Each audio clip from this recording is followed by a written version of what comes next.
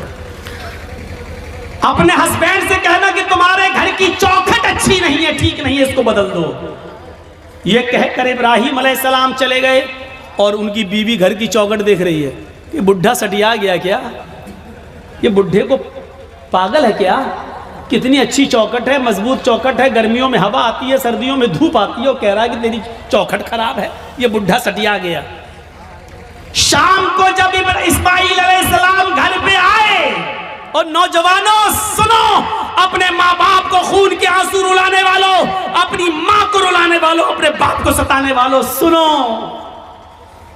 ابراہیم علیہ السلام کا بیٹا اسماعیل جب گھر پہ آیا گوشت لے کر، بیوی بنانے لگی، وہ بناتے بناتے کہنے لگی اسماعیل آج ایک بڈھا آدمی آیا تھا. اسماعیل علیہ السلام نے کہا اچھا کوئی ضرورت رہی ہوگی بیچارے کو. کہا نہیں، اس نے تمہیں سلام کہا ہے، سمجھ گئے کہ سلام اگر کہا ہے تو وہ میرا باپ ہے. اچھا ایسی ایسی شکل تھی کہ جی. بوڑھا آدمی آیا تھا جی. سلام کہا مجھے جی. کہا اچھا اور کیا کہا؟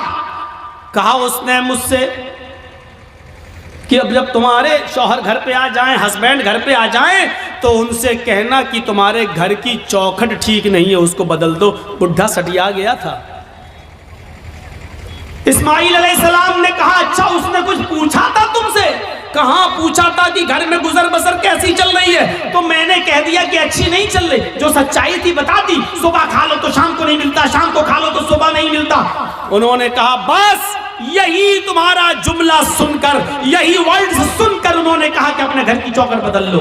کیا مطلب؟ کہا میری بیوی، انہوں نے جب یہ دیکھا کہ تم نے اللہ کا شکر ادا نہیں کیا، جب پوچھا کہ گھر کی گزر بسر کیسی چل رہی، تو تمہیں کہنا چاہیے تھا کہ الحمدللہ اللہ نے مجھے جس حال میں رکھا ہے اللہ کا شکر ہے، بس زندہ ہوں، اور اللہ مجھے جس حال میں بھی رکھے میں ہمیشہ اس کے دیے ہوئے رزق پر خوش ہوں. وہ جس حال میں بھی مجھے رکھتا ہے میں اس کی دیے ہوئے رزق پر میں راضی ہوں اور خوش ہوں. تمہیں یہ جملے کہنا چاہیے تھا، لیکن تم نے اللہ کی نافرمانی کر دی. تم نے یہ کہہ دیا کہ مجھے اچھی زندگی نہیں مل رہی ہے، میں بڑی تنگ دستی میں اپنی زندگی گزار رہی ہوں. میرے باپ نے سوچ لیا کہ تم اللہ کی نافرمان بندی ہو. آئے میری بیوی، انہوں نے گھر کی اس چوکھٹ کو بدلنے کے لیے نہیں کہا ہے، جو گھر کی چوکھٹ ہے، یہ دروازے کے اوپر جو چوکھٹ ہے، اس کو بدلنے کے لیے نہیں کہا ہے. انہوں نے چوکھٹ بدلنے کے لیے کہا ہے. اس کا مطلب یہ ہے کہ انہوں نے اپنی بیوی بدلنے کے، انہوں نے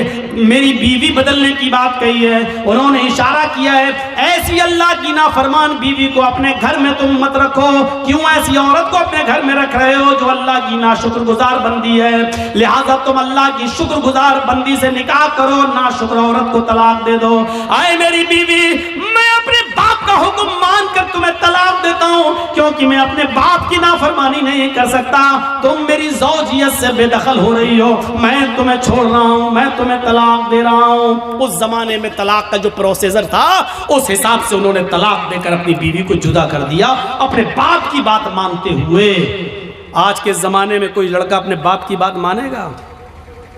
ارے باپ کی بات تو چھوڑو، شادی کے 2-4 مہینے کے بعد وہ ایسا بیوی کا غلام ہوتا ہے کہ پھر اپنی اماں سے کہتا ہے چپ تو نہیں سمجھے گی. اوف، کوئی بات ہو رہی ہے کہتا ہے تو بیچ میں کیوں بولتی ہے، تو نہیں سمجھے گی. اس کو کہہ رہا ہے کہ تو نہیں سمجھے گی. اس ماں سے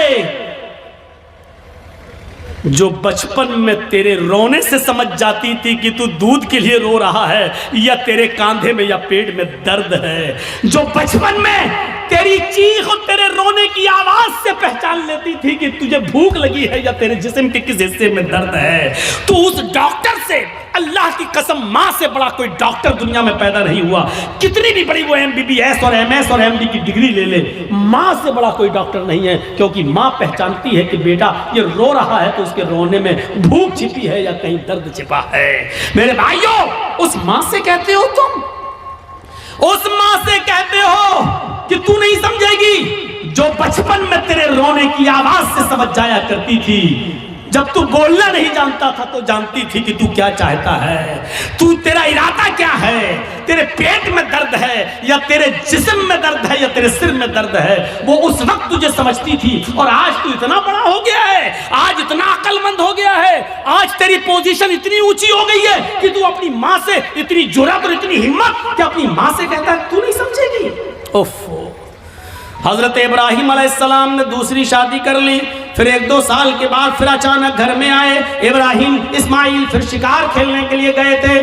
دروازے کو دستک دی, وہ دوسری بیوی نکلی. دروازہ کھولا, کہیے چاچا کیسے آنا ہوا؟ کہا مجھے تمہارے ہسبینڈ سے ملنا ہے. کہ وہ تو نہیں ہے, جنگل میں گئے ہیں شکار کرنے کے لیے. اچھا تم کیسے رہ رہی ہو؟ الحمدللہ. گزر بسر کیسی چل رہی ہے؟ اللہ کا شکر ہے. اللہ نے جس حال میں بھی رکھا ہے ہر حال میں اللہ کی تعریف ہے. فرمایا میری بیٹی جب تمہارے شوہر گھر پہ آ جائیں تو ان سے کہنا کہ ایک بوڑھا آدمی آیا تھا, انہوں نے سلام کہا ہے, اور چلتے چلتے اس نے یہ نصیحت کی ہے کہ اپنے گھر کی چوکھٹ کو برقرار رکھنا, اس کو بدلنے کی ضرورت نہیں ہے. گھر کی چوکھٹ ٹھیک ہے. یہ عورت بھی کہتی ہے بڈھا سٹی آ گیا, بدلنے کی تو کوئی بات ہی نہیں ہو رہی ہے. اسماعیل علیہ السلام جب گھر پہ آئے تو بیوی نے پوری بات بتائی. اسماعیل علیہ السلام خوش ہو کر کہنے لگے میری بیوی وہ میرے باپ تھے اور گھر کی چوکھٹ تم ہو. انہوں نے کہا برقرار رکھنا, اس کا مطلب یہ کہ اپنی بیوی کو اچھی طریقے سے رکھنا یہ اللہ کی بڑی نیک و فرما بردار بندی ہے. باپ کی تمنا یہ ہوتی تھی کہ ہمیں جو ہے میرے بیٹے کو اچھی بہو بیوی ملے, مجھے اچھی بہو ملے. اور جہاں بیٹوں کے حق ہیں باپ کے اوپر, وہاں حق ایک یہ بھی ہے کہ وہ اچھی اور دیندار لڑکی سے شادی کرائے. آج کن سے شادیاں کرا رہے ہو اپنی بیٹیوں کی؟ ماں باپ. پہلی بات تو ماں باپ کو بیچاروں کو تو اب دیکھنے کا موقع ہی نہیں ملتا ہے. اب تو لڑکے اور لڑکیاں خود ہی سیٹ کر لیتے ہیں. اب تو ماں باپ بیچارے ان کی بات مان لیتے ہیں. اگر نہیں مانیں گے تو یہ لڑکی میری بیٹی میری ناک کٹا کے رکھ دے گی اور مجھے بدنام کر دے گی, اس لیے جہاں چاہ رہی ہے وہاں کر دو بس. اب تو یہ ہے. تو میرے بھائیوں ہم غور کریں, جہاں تھوڑی بہت انسانیت باقی ہے, تھوڑا بہت دین باقی ہے, جہاں کی اولاد آج بھی شادی کے معاملات اپنے ماں باپ کے اوپر چھوڑ دیتے ہیں, وہ ذرا غور کریں ان کے ماں باپ کی اپنے بچوں کی شادیاں کس جگہ کرا رہے ہیں. حضرت عمر فاروق کے پاس ایک شخص آیا, اپنے بیٹے کی شکایت کرنے لگا کہ میری اولاد ایسی, میرا بیٹا ایسا, میرا کہنا نہیں مانتا. حضرت عمر فاروق نے اس کے بیٹے کو بلایا اور باپ کے سامنے اتنا ڈانٹا کہ تمہیں شرم نہیں آتی؟ اپنے باپ کو ستاتے ہو, اپنے باپ کی نافرمانی کرتے ہو, اپنے باپ کو رلاتے ہو, تمہیں شرم آنی چاہیے. بہت کچھ ڈانٹنے کے بعد بیٹے نے کہا کہ امیر المومنین ہو گئی بات. کہاں, میں نے تمہیں سمجھا دیا ہے کہ آپ نے بیٹے کا حق تو بتا دیا بیٹوں کے, یہ باپ کے ساتھ یہ کرے ٹھیک ہے, لیکن باپ کے اوپر بھی بیٹے کا کچھ حق ہے کہ نہیں؟ حضرت عمر نے کہا ہاں ہے.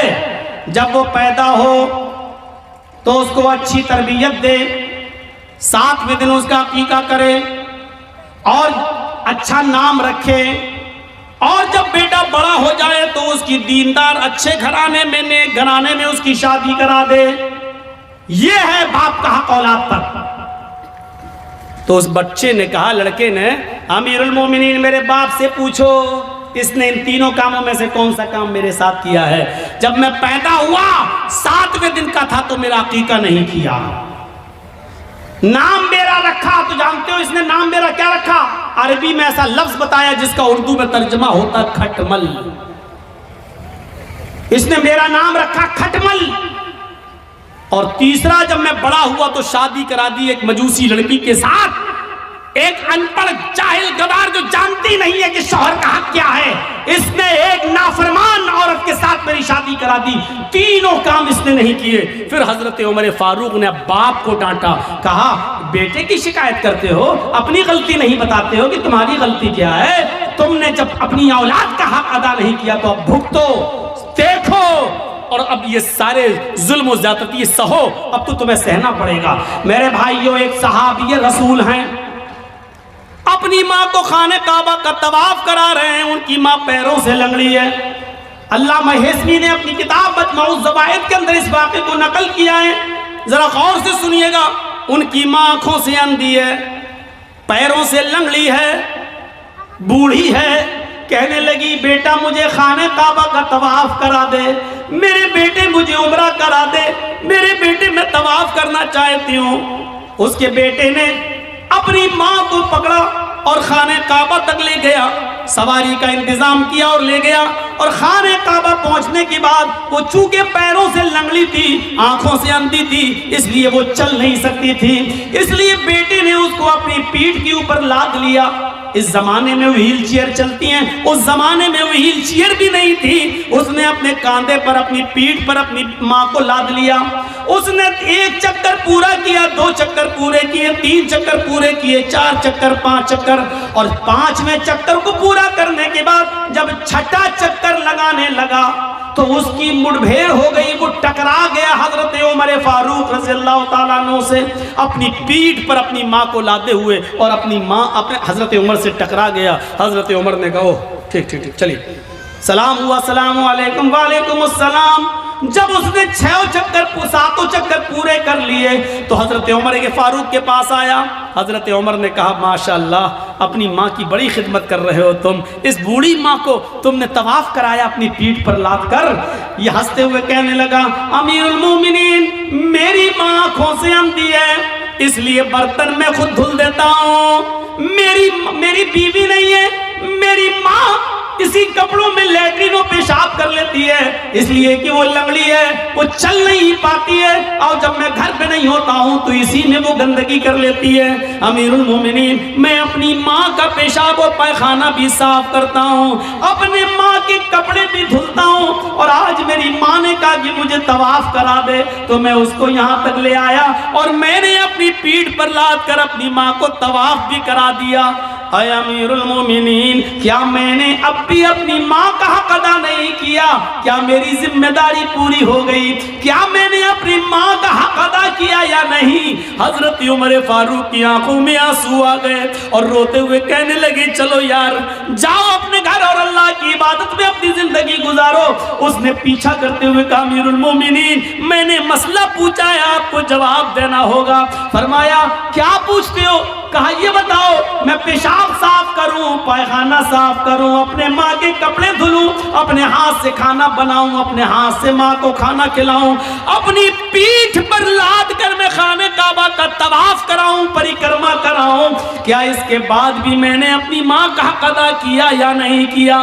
حضرت عمر کہتے ہیں سن، جب تجھے تیری ماں جن رہی تھی، جب تجھے تیری ماں پیدا کر رہی تھی، جب اپنے پیٹ سے تجھے باہر کر رہی تھی، اس کو جو درد ہو رہا تھا، جو لیور پین ہو رہا تھا، اس کو جو درد ہو رہا تھا تجھے جنتے وقت، تجھے پیدا کرتے وقت، اور اس درد میں جو اس نے پہلی آہ نکالی، جو اس نے درد میں پہلی آواز نکالی، آہ، اس نے اپنی زبان سے جو پہلا جملہ ادا کیا، آہ، جو اس نے آہ کی آواز نکالی، آئے میرے دوست، ابھی تو نے اپنی ماں کی پہلی آہ کا بھی حق ادا نہیں کیا، تو اس کی پورے جیون کا اور پوری لائف کا اور پوری زندگی کا حق ادا کیا کرے گا؟ ابھی تو نے اس کی پہلی چیخ کا بھی حق ادا نہیں کیا، اس کی زندگی کے حق کے بارے میں پوچھتا ہے کہ ادا ہو گیا؟ ابھی تو ایک آہ کا بھی حق ادا نہیں ہوا۔ یہ ہے ماں کا مقام، یہ ہے ماں کا مرتبہ، یہ ہے ماں کا درجہ۔ اگر آپ نماز پڑھتے ہیں لیکن آپ کی ماں آپ سے خوش نہیں ہے تو بیکار ہے آپ کی نماز۔ آپ روزہ رکھتے ہیں، آپ کی ماں آپ سے ناراض ہے تو بیکار ہے آپ کے روزے۔ آپ کتنی بھی عبادتیں کر لیں، کتنی بھی اللہ کی پوجا پاٹ کر لیں، کتنی بھی قرآن کی تلاوت کر لیں، لیکن آپ کے ماں اور باپ آپ سے ناراض ہے تو آپ کی عبادتیں آپ کے منہ پہ ماری جا رہی ہیں۔ عبادت تو بھی شرط کے ساتھ ہوتی ہے۔ ڈاکٹر دوا دیتا ہے تو پرہیز بھی بتاتا ہے۔ اللہ نے کہا ہے نماز پڑھو تو یہ بھی کہا ہے کہ اس کے ساتھ ساتھ یہ بھی کرو۔ میرے بھائیوں، رمضان کا مہینہ آ رہا ہے، روزہ رکھنے سے پہلے سوچ لینا کہ تمہارے ماں باپ تو تم سے ناراض نہیں ہیں۔ نمازیں پڑھتے ہو تو سوچ لینا، سردیوں میں دسمبر اور جنوری کی سخت سردی میں اٹھ کر ٹھنڈے پانی سے وضو بنا کر تہجد پڑھتے ہو اور ماں باپ ناراض ہے تو سوچ لینا کہ تمہاری یہ رات کی عبادت اللہ قبول کرے گا یا نہیں کرے گا۔ ان چیزوں پر ذرا غور کرنا۔ 2 چیزیں ہو گئی، تیسری چیز پر آئی ہے۔ ہر ایک چیز ایسی ہے کہ جس پر 2 گھنٹے بولا جا سکتا ہے، لیکن میں مختصر کرتے ہوئے آگے چل رہا ہوں۔ تیسری چیز پر غور کیجئے، وَلَا تَتْرُكَنَّ صَلَاةً مَكْتُوبَةً مُتَعَمِّدًا فَإِنَّ مَنْ تَرَكَ صَلَاةً مَكْتُوبَةً مُتَعَمِّدًا فَقَدْ بَرِئَتْ مِنْهُ ذِمَّةُ اللَّهِ۔ کبھی بھی کسی بھی حال میں فرض نماز مت چھوڑنا، کسی بھی حالت میں فرض نماز مت چھوڑنا۔ اگر فرض نماز چھوڑ دی تو اللہ کی ذمہ داری ہٹ جائے گی، اللہ کی ذمہ داری سے نکل جاؤ گے، اللہ کی کوئی گارنٹی نہیں تمہاری زندگی کی۔ اوفو کیا زبردست پوائنٹ، کسی بھی حال میں فرض نماز مت چھوڑنا۔ باپ بیمار ہے، مسجد میں اذان ہو رہی ہے، اب اذان ہوگی، اس کے 15 منٹ کے بعد جماعت ہوگی، باپ میرا سیریس ہے، جلدی سے فون کرو، ایمبولینس بلاؤ، یا جب تک گاڑی نکل رہی ہے تب تک وضو بناؤ اور اپنے گھر میں فرض ہی فرض پڑھ لو 4 رکعت ظہر، اور جلدی سے اپنے باپ کو لے کر پہنچو ہاسپٹل کے اندر، یہاں سنتیں چھوڑ دو۔ کیوں؟ کیونکہ اس وقت باپ کی حالت دوسری ہے، لیکن فرض نماز تمہیں ادھر بھی نہیں چھوڑنا ہے، لہٰذا جلدی سے وضو بناؤ۔ اب مسجد میں مت جاؤ، مسجد میں جاؤ گے 15 منٹ انتظار کرو گے، پھر امام صاحب پتہ نہیں کتنی لمبی نماز پڑھائیں، جلدی سے وضو بناؤ گھر پہ اور 4 رکعت ظہر کی پڑھو اور چھوٹی چھوٹی صورتیں پڑھ لو، انا اعطیناک الکوثر، قل هو اللہ احد اللہ الصمد، اور جلدی سے سلام پھیرو اور اپنے باپ کو، اپنے بیٹے کو، اپنی بیوی کو لے کے ہاسپٹل پہنچو، ہاسپٹل میں بھرتی کر لو، آئی سی یو میں بھرتی ہو گئی ہیں، ٹھیک ہے، ادھر بھی جلدی سے وضو بناؤ، عصر کی نماز پڑھ لو، اور اگر دیکھ رہے ہو کہ باپ زیادہ سیریس، ماں زیادہ سیریس، تو جلدی سے 4 ظہر پڑھ لو، 4 اسی کے ساتھ عصر پڑھ لو اور جلدی سے لے کے چلو، کیونکہ اس وقت آپ کی کنڈیشن دوسری ہے، بیٹے کی کنڈیشن دوسری ہے میرے بھائیوں، لیکن نماز آپ کو اس کنڈیشن میں بھی پڑھنی ہے، چھوڑنی نہیں ہے۔ حالت تندرستی میں اور اچھی خاصی حالت میں چھوڑ دینے والوں، اسلام کے اندر پورے کے پورے داخل ہو۔ کہتے ہو مولانا صاحب روزی نہیں آ رہی، روزی آئے گی کیسے؟ روزی کی دعا تو اللہ نے نماز میں بتائی ہے، جب ایک سجدہ کر کے اٹھتے ہو اور دوسرے سجدے میں جاتے ہو تو سجدے، دونوں سجدوں کے درمیان بیٹھ کر جو دعا پڑھتے ہو میرے بھائیوں، سب سے افضل اور سب سے اچھی دعا تو مسلم شریف کی حدیث کی یہ ہے، رب اغفر لی، رب اغفر لی، اے اللہ میری مغفرت فرما، اللہ میری مغفرت فرما۔ لیکن میرے بھائیوں ابو داؤد اور سنن نسائی کی دیگر دوسری روایتوں میں یہ دعا بھی آئی ہے کہ بین السجدتین، سجدوں کے درمیان جو دعا پڑھی جاتی ہے وہ ہے اللہم اغفر لی وارحمنی وہدنی وعافنی ورزقنی۔ دیکھیے سجدے میں جو دعا پڑھی جا رہی ہے اس میں آپ رزق بھی مانگ رہے ہیں، اللہم اغفر لی ورحمنی وہدنی وعافنی ورزقنی، اللہ مجھے رزق حلال دے۔ آپ نے ظہر کی 10 رکعتیں پڑھی، 10 بار آپ نے کہا ورزقنی۔ آپ نے فجر کی 4 رکعتیں پڑھی، 2 سنت 2 فرض، آپ نے 4 مرتبہ کہا ورزقنی، اللہ مجھے رزق حلال دے۔ آپ نے عصر کی اگر مسجد میں پہلے پہنچ گئے تو 4 سنت اور 4 عصر فرض پڑھ لی تو 8 رکعتیں پڑھی، 8 مرتبہ آپ نے کہا ورزقنی۔ مغرب میں 5 مرتبہ آپ نے کہا ورزقنی۔ عشاء میں کم سے کم 7 رکعتیں ہیں، 4 فرض 2 سنت اور 1 وتر، آپ نے 7 مرتبہ کہا ورزقنی۔ غور کرو، جو اتنی بار اللہ سے رزق مانگے گا، روزی مانگے گا، اللہ اس کو مایوس کرے گا، اللہ اس کو نراش کرے گا، اللہ اس کو نا امید لوٹائے گا؟ نہیں، تو آپ کو رزق حلال مانگنے کی دعا اللہ نے بتائی ہے، اور وہ ہے نماز۔ نماز ہی نہیں پڑھو گے، اللہ سے مانگو گے ہی نہیں، تو اللہ کیوں دینے لگا تمہیں؟ اور دے گا بھی تو ایسے ہی دے گا۔ 5000 کمایا، گھر پہ آئے بیٹا بیمار، ڈاکٹر نے کہہ دیا آئی سی یو میں رکھا جائے گا، خرچ کرو 50,000، کمایا 10,000، گھس گیا 50,000۔ کیوں؟ اللہ نے کہا وَمَنْ أَعْرَضَ عَنْ ذِكْرِي فَإِنَّ لَهُ مَعِيشَةً ضَنْكَ، تم میرے ذکر سے اعراض کرو گے ہم تمہاری روزی کو تنگ کر دیں گے۔ ذکر سے اعراض کرنا، آج ایک دل چاہتا کہ تم کو ایک قیمتی بات بتا دوں، سنیے۔ اعراض کرنا کسے کہتے ہیں؟ یہاں پر بہت سے لوگ ایسے ہوں گے جو نماز چھوڑتے ہیں، نماز نہیں پڑھتے ہیں، یا جمعے پڑھتے ہیں، 8 دن مسجد میں نہیں آتے ہیں، 7 دن غائب۔ ان کے بارے میں تو میں کچھ کہہ ہی نہیں سکتا، وہ جانے، ان کا رب جانے، ان کو کیا عذاب ہوگا کیا نہیں، وہ اللہ جانے، ان کا رب جانے اور آپ جانے۔ میں ان کی بات کر رہا ہوں یہاں پر جو نماز تو پڑھتے ہیں لیکن ٹائم پہ ٹائم، نماز تو پڑھتے ہیں لیکن ٹال مٹول کر۔ اذان ہو رہی ہے، 5 کسٹمر رہ گئے ہیں، ان کو نپٹا دوں تب جاؤں گا، جلدی جلدی آپ نے ان کو سودا دی دکان سے، جب تک بند کر کے جا رہے ہیں پتہ چلا جماعت ہو چکی ہے۔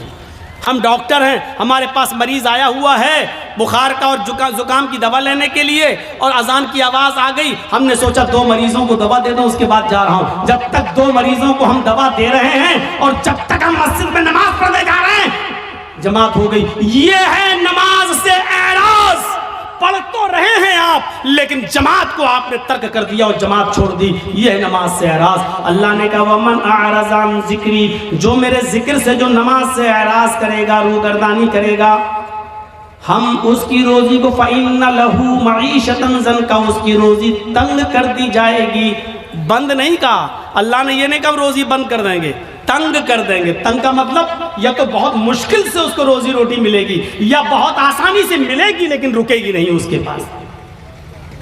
آج کتنے لوگ ہیں ایسے، مولانا صاحب بہت کماتا ہوں لیکن برکت نہیں ہو رہی ہے، مولانا صاحب 1 لاکھ روپیہ مہینہ کماتا ہوں لیکن رکتا نہیں ہے، کبھی اس کو کینسر، کبھی اس کو ٹی بی، کبھی اس کو بیماری، بیماریوں نے گھیر لیا، لگتا ہے کوئی جادو ٹونا کر رہا ہے۔ ارے اللہ کے بندے، اعراض کو سمجھ لے، اعراض کس کو کہتے ہیں؟ وَمَنْ أَعْرَضَ عَنْ ذِكْرِي، جو میرے ذکر سے، نماز سے اعراض کرے گا۔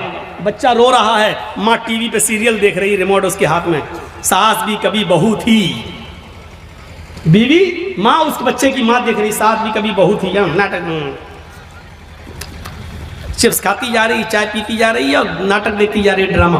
ادھر بچہ رو رہا ہے، ماں جانتی ہے کہ بچہ دودھ کی وجہ سے رو رہا ہے، لیکن سوچ رہی ہے نہیں 10 منٹ کا ڈرامہ رہ گیا، 10 منٹ اور دیکھ لوں۔ بچہ رو رہا ہے لیکن سیریل دیکھنے میں لگی ہوئی ہے۔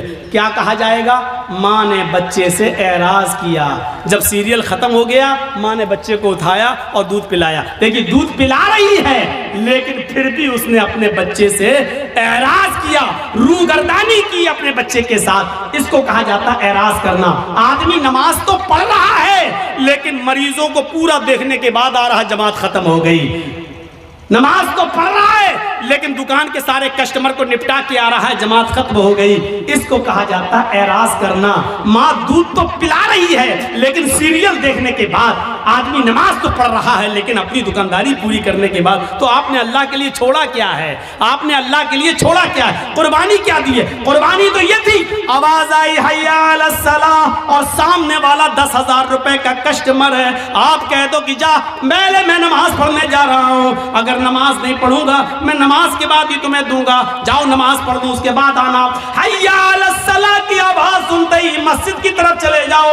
وہ کہنے لگا کہ میں 10,000 روپے کا سامان لینے آیا۔ آپ نے کہا 10,000 روپے کی پرواہ نہیں ہے، رزاق وہ ہے، روزی روٹی دینے والا وہ ہے، روزی روٹی دینے والی تیری ذات نہیں اللہ کی ذات ہے۔ آپ نے 10,000 کے کسٹمر کو ٹھکرا دیا اور آپ مسجد میں نماز پڑھنے چلے گئے۔ یہ ہے نماز۔ لا تترکن صلاۃ مکتوبۃ متعمدا، کبھی بھی کسی بھی حال میں قصدن اور جان بوجھ کر تم فرض نماز کو ترک مت کرنا۔ جو فرض نماز کو جان بوجھ کر ترک کر دیتا ہے، فرض نماز کو جان بوجھ کر چھوڑ دیتا ہے، اللہ کی ذمہ داری اس کی اوپر سے اڑ جاتی ہے۔ اپنے آپ پر غور کرو کہ کتنے % مسلمان ہو، اسلام میں داخل ہو یا نہیں، ایسا کرتے ہو یا نہیں۔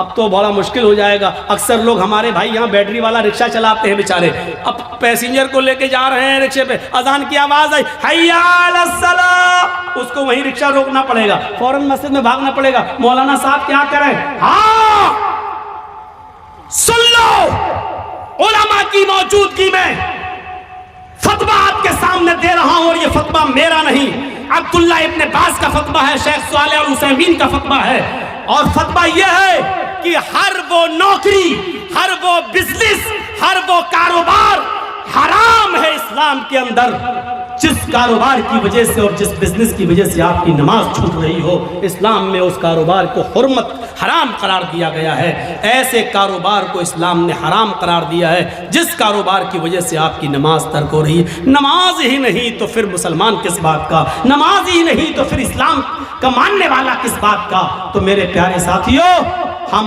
بہت بے باک ہیں اپنے انداز میں نے کہہ دیا، ہر وہ بزنس، ہر وہ کاروبار، ہر وہ نوکری، چاہے وہ بینک کی نوکری ہو، چاہے وہ سرکاری جاب ہو یا پرائیویٹ جاب ہو، مولانا صاحب میرا مالک بہت بدماش ہے، ہمیں نماز پڑھنے کی اجازت نہیں دیتا ہے، چھوڑ دو، رزاق اللہ تعالیٰ ہے، وہ پرائیویٹ کمپنی کا مالک روزی دینے والا نہیں ہے. اللہ ایک دروازہ بند کرتا ہے تو 100 دروازے کھولتا ہے. میرے بھائیوں اس عقیدے کے ساتھ نماز پڑھیے اور اس توحید کے ساتھ نماز پڑھیے. اور چوتھی چیز اور بتاؤں گا میرے بھائیوں، 10 چیزوں پہ ہم نہیں چل پائیں گے. چوتھی اور آخری چیز میں اس لیے بتاؤں گا کیونکہ آج ہماری نوجوان نسل اس کی طرف بھاگ رہی ہے، اس لیے یہ بھی سن لو. وَلَا تَشْرَبَنَّ خَمْرًا فَإِنَّهُ رَأْسُ كُلِّ فَاحِشَةٍ. اور اے معاذ، کبھی کسی بھی کنڈیشن میں شراب مت پینا، اس لیے کہ شراب ہر برائی کی جڑ ہے. شراب مت پینا ویسے ہی حرام ہو گئی، لیکن شراب کا نقصان کیا بتایا؟ فَإِنَّهُ رَأْسُ كُلِّ فَاحِشَةٍ. ہر بیماری، ہر برائی کی جڑ ہے. یعنی آپ شراب پیئیں گے تو کوئی بھی گناہ کر سکتے ہیں. شراب پی کے آدمی گھر میں آیا، ماں نے ڈانٹتے ہوئے کہا اچھا تو شراب پی کے آیا کمینے، بے غیرت، شراب پی کے آیا. ہٹ، تیری ماں کا، تیری اپنی ماں کو ہی ماں بہن کی گالی دے رہا ہے، اپنی بہن کو ہی گالی دے رہا ہے، اپنی بیٹی کو گالی دے رہا ہے. اس سے بڑا کمینہ اور اس سے بڑا رذیل انسان کون ہو سکتا ہے جو شراب کے نشے میں آ کر اپنی ماں کو گالی دے، اپنے ہی باپ کو گالی دے، اپنی بہن کو اور اپنی بیٹی کو گالی دے، اپنے بھائی کو گالی دے. اس سے بڑا کمینہ انسان اور کون ہو سکتا ہے؟ میں نے خود دلی کے اندر دیکھا ہے، نالی میں پڑا، بیچ سڑک پہ پڑا، پولیس والے لاٹھی مار کے ہٹا رہے. ارے یہاں منتری کی گاڑی جانے والی کمینہ، ہٹ ہٹ ہٹ. تو ہنستے ہوئے کہتا کون منتری؟ اودھی مودی سب میرے باپ کے نوکر ہیں. شراب کے نشے میں پولیس والے کہے کمینے یہ تو ہماری ڈیوٹی ہے، نوکری ہٹوائے گا. ہٹ ہٹ، اس کو ڈنڈے مار رہے. کون گزر رہا؟ کہ منتری آ رہے ہیں، ہٹ یہاں سے. کون منتری؟ مودی مودی سب میرے باپ کے نوکر ہیں.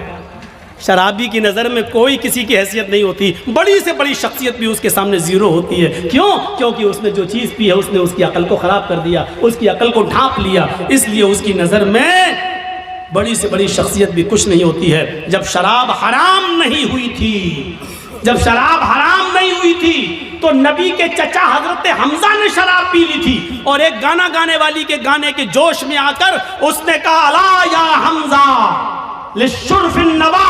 آئے حمزہ تو موٹی اونٹنیوں کے لیے ہے. حضرت علی کی اونٹنی وہیں پر چر رہی تھی، چارہ گھاس کھا رہی تھی. حضرت حمزہ کو جوش میں چڑھا دیا کہ یہ اونٹنی کا کلیجہ ہمیں مل جائے تو کتنا اچھا. وہ گانے والی تھی اور حمزہ شراب کے نشے میں تھے. اٹھائی تلوار، کھنجر اونٹنی کا پیٹ چاک کیا اور کلیجہ نکال کے لائے اور اس کو دے دیا. لے. حضرت علی آئے اور کہا یہ تم نے کیا کیا؟ میری اونٹنی. کہا جا ہٹ یہاں سے، جا. شراب کے نشے میں حضرت علی کو بھگا دیا. حضرت علی نے اللہ کے نبی سے شکایت کی، اللہ کے رسول ان کے ساتھ آئے، اور جب وہ آئے کہا چچا یہ کیا کر دیا؟ تم نے علی کی اونٹنی کو کھنجر مار کے مار ڈالا، اس کا کلیجہ نکال لیا.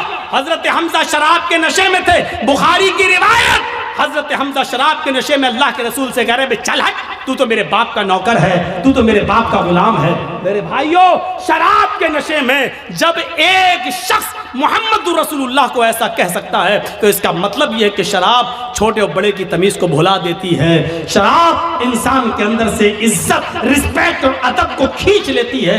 اس لیے نوجوانوں، شراب جیسی منحوس چیز کو اپنے معاشرے سے دور رکھیے، اپنے سماج سے دور رکھیے. آپ کو معلوم ایک سنن نسائی کا واقعہ سنا کر اپنی بات کو ختم کر دوں گا. میرے بھائیوں ذرا سنیے گا سنن نسائی کی روایت. ایک عورت بیوہ تھی اس زمانے میں، پرانے زمانے کی بات. حضرت عثمان اس حدیث کے راوی ہیں، فرماتے ہیں کہ ایک عورت کا شوہر مر گیا. عورت بڑی خوبصورت تھی، اس کی نوکرانی کو، لونڈی کو اس کی بدزنی کے بارے میں معلوم تھا. وہ نوجوان لڑکوں کو تلاش کرتی رہتی تھی اور اپنا ارادہ ظاہر کر کے ان سے غلط کام کرواتی تھی. ایک دن نوکرانی نے بتایا کہ ایک نوجوان ہے، بڑا نیک ہے، نمازی ہے، بہت بڑی عبادت گزار ہے، بہت شریف ہے، لیکن بڑا خوبصورت ہے. کہا کہ اس کو بلا کر لاؤ. نیک آدمی، بہت نیک عبادت گزار آدمی. اس کی نوکرانی نے کہا کہ میری مالکن تم کو بلا رہی ہیں، تم سے کچھ کپڑا خریدنا چاہتی ہیں، کیونکہ وہ کپڑا بیچا کرتے تھے، اپنے سر پر گٹھری لاد کر کپڑا بیچتے تھے. تو انہوں نے سوچا چلو کپڑا خریدے گی، ہم دے دیں گے. وہ اس کے ساتھ چلے گئے. نوکرانی ان کو لے کر دروازہ کھولتی ہے، اندر جاتی ہے، دروازہ بند ہو جاتا ہے، دوسرے دروازے کے اندر لے جاتی ہے. جیسے ہی اندر گھستے ہیں دروازہ بند ہو جاتا ہے. یہ حضرت کہہ رہے ہیں صاحب کہاں لے کے جا رہی ہو؟ کہا کہ بس ایک دروازہ اور ہے. وہ اور اندر لے گئی، دروازہ بند، سامنے وہی بیوہ عورت بیٹھی بیٹھی ہوئی ہے جس کا شوہر مر چکا ہے. اس نے اپنی نوکرانی کو اشارہ کر کے کہا کہ تم جاؤ، اور ان سے کہنے لگی کپڑا دکھاؤ. اور جیسے ہی کپڑا دکھایا کہا یہ کپڑا، وہ قریب آتی گئی اور آتے آتے کہنے لگی ادنو منی، میرے قریب آئیے اور میرے ساتھ ہم بستری کیجئے، میرے ساتھ غلط کام کیجئے. انہوں نے کہا رے ہٹو، توبہ استغفر اللہ. یہ بھاگنے لگے. انہوں نے کہا بھاگنے کا کوئی راستہ نہیں، چاروں طرف سے دروازے بند ہو چکے ہیں. کہا کہ تم ڈرو، اللہ کے عذاب سے ڈرایا، لیکن اس عورت کے اوپر کوئی فرق نہیں پڑا. اس نے کہا کہ تم میرے ساتھ یہ کام کر رہے ہو یا نہیں کر رہے ہو؟ کہا کہ نہیں کروں گا. کہا ادھر اندر آؤ. اسے ایک اور دروازے کے اندر لے گئی. کیا دیکھتی ہے کہ ایک لکڑی کی ٹیبل رکھی ہوئی ہے. اس لکڑی کی ٹیبل پر ایک خوبصورت چھوٹا بچہ جس کی عمر 5-6 سال رہی ہوگی، خوبصورت بچہ بیٹھا ہوا ہے، اور اسی ٹیبل پر ایک شراب کی بوتل رکھی ہوئی ہے. وہیں پر جا کر یہ عورت بیٹھ گئی. اس نے کہا کہ دیکھو تم بڑے نیک ہو، شریف انسان ہو، میرے چیخنے کی دیر ہے، میرے چلانے کی دیر ہے، چاروں طرف سے تم گھیر لیے جاؤ گے، اور میں صرف اتنا بولوں گی کہ اس آدمی نے میری عزت کو چھلنی کر دیا. بس تمہارا حال کیا ہوگا؟ تمہاری شرافت نیلام ہو جائے گی، اور لوگ کہیں گے اچھا دن میں عبادت اور حال یہ ہے، اللہ کی عبادت بھی کرتے ہو اور عورتوں کے ساتھ یہ غلط کام بھی. تمہاری عزت کا جنازہ نکل جائے گا، ارتھی نکل جائے گی. چلو 3 آپشن دیتی ہوں میں تمہیں، ان تینوں میں سے کوئی ایک کام تمہیں کرنا پڑے گا، اس کے بغیر میں نہیں چھوڑوں گی. سنن نسائی کی روایت. اللہ حضرت عثمان فرماتے ہیں کہ اللہ کے نبی نے فرمایا کہ اس عورت نے 3 آپشن دیے. پہلا آپشن، آئے حضرت جی میرے ساتھ زنا کرو، آؤ میں تیار ہوں تمہارے ساتھ غلط کام کرنے کے لیے. کہا نہیں.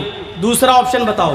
کہا دوسرا آپشن یہ ہے کہ اس بچے کو قتل کرو، یہ چھری رکھی ہوئی ہے اس کو مارو. کہا نہیں یہ بھی نہیں کر سکتا.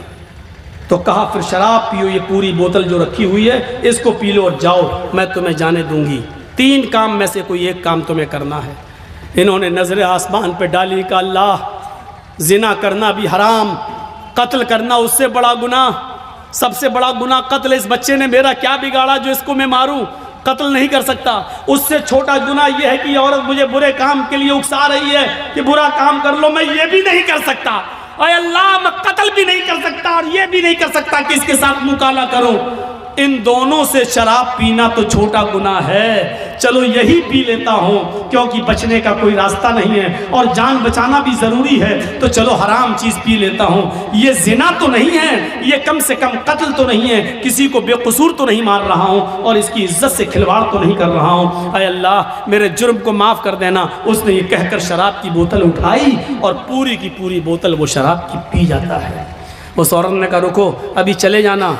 تھوڑی دیر روکا، شراب نے اپنا رنگ دکھانا شروع کر دیا، اور جب شراب پینے کے بعد اس کی عقل ختم ہو گئی اور چلی گئی اور یہ نشے میں دھت ہو گیا تو اس کے ہاتھ میں چھری تھی. کہا اس بچے کو قتل کرو. اس نے شراب کے نشے میں آ کر اس بچے کو قتل بھی کر ڈالا، اس بچے کو مار بھی ڈالا. پھر اس عورت نے ہاتھ پکڑ کے اس کو اپنے اوپر سوار کیا، اپنے کپڑے بھی اتارے اور اس کے بھی کپڑے اتارے، اور شراب کے نشے میں اس آدمی نے اس عورت کے ساتھ زنا بھی کر لیا. اس کے ساتھ جو کام نہیں کرنا تھا وہ کر لیا. میرے بھائیوں، پھر وہاں سے یہ بچا اور آیا، مایوس رہا پوری زندگی. میں کہنا یہ چاہ رہا تھا آپ سے کہ میرے بھائیوں کہ کہاں تو ایک گناہ کروایا جا رہا تھا، لیکن شراب کے بعد وہ 3 گناہ کر بیٹھا. یعنی شراب پینے کے بعد وہ قتل بھی کر بیٹھا اور شراب پینے کے بعد وہ زنا بھی کر بیٹھا. شراب تو پی تھی، یعنی شراب نے اس سے سارے گناہ کروا دیے. اللہ کے نبی نے فرمایا فَإِنَّهُ رَأْسُ كُلِّ فَاحِشَةٍ، شراب ہی ہر برائی کی جڑ ہے. اگر آپ مسلمان ہیں تو اسلام کے اندر پورے کے پورے داخل ہو جاؤ. شراب کو چھوڑنا پڑے گا، نماز پابندی سے پڑھنا پڑے گی، اور آپ کو یہ دیکھنا پڑے گا کہ نماز کے لیے ہم اپنے رب کے لیے کیا کیا چیزیں چھوڑ رہے ہیں. آپ کو اپنے ماں باپ کی خدمت کرنا پڑے گی، آپ کو شرک سے بچنا پڑے گا، آپ کو اپنے بھائیوں کا خیال رکھنا پڑے گا، یتیموں کو دیکھنا پڑے گا. 10 چیزیں تھیں، لیکن میری ہمت اب جواب دے چکی ہے. کنٹینیو پروگرام کر کر کے میں تھک چکا ہوں. میرے بھائیوں، اب میرے بھائیوں میں آپ سے رخصتی چاہتا ہوں، اور یہ میرے بہار کا آخری پروگرام تھا. میں کل اب لکھنؤ کے لیے جا رہا ہوں، مشکل سے 2 دن لکھنؤ رہوں گا. اور اس کے بعد پھر میں بامبے چلا جاؤں گا۔ تو میرے بھائیو، اللہ سے میں دعا کرتا ہوں کہ الہ العالمین ہماری خطاؤں کو معاف فرما دے، ہمیں اسلام کے اندر پورا کا پورا داخل فرما دے۔ اے اللہ شراب نوشی سے ہمیں بچا لے، اللہ ماں باپ کی خدمت کرنے کی ہمیں توفیق عطا فرما۔ اے اللہ ہمیں شراب کی حرمت کو سمجھنے کی توفیق عطا فرما، اور بار اللہ جب تک تو ہمیں زندہ رکھ، اسلام پہ زندہ رکھنا، اور جب ہمارا خاتمہ ہو تو ایمان پر ہمارا خاتمہ فرمانا۔ وما علینا الا البلاغ المبین، وآخر دعوانا ان الحمد للہ رب العالمین۔ السلام علیکم ورحمۃ اللہ وبرکاتہ۔